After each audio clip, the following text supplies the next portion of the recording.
Solving for acceleration. We're going to use the same template we used in the last unit. And our problem is a car changes velocity from 10 meters per second to 40 meters per second in 5 seconds. What is its acceleration?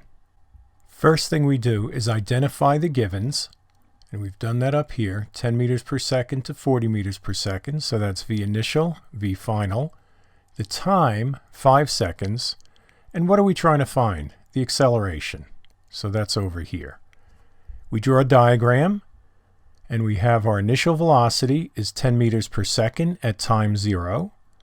And after 5 seconds, our final velocity is 40 meters per second. So what equations do we want to use to find acceleration? Here's our definition of acceleration, but we need the change in velocity, which is Vf minus Vi. We now go from our formulas to the manipulation box here, but we find none is needed. So we go right to substitute. So change in velocity is Vf minus V initial. So that's 40 meters per second minus 10 meters per second, and we get 30 meters per second. We then go to our acceleration equation, where it's the change in velocity over time, 30 meters per second over second. And it's always good to put the units there because we see we have meters per second divided by seconds.